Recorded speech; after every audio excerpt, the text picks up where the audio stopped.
How do you read this word? Circus or carcass?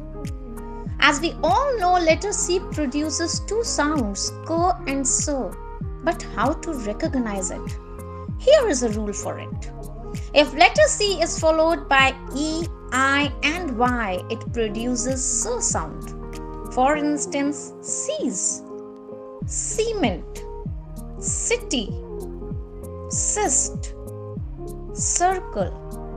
Whereas when followed by A, O, U and any other consonant than H or C is the last letter of the word, it produces K sound. For instance, care, cough, cure, cricket, close.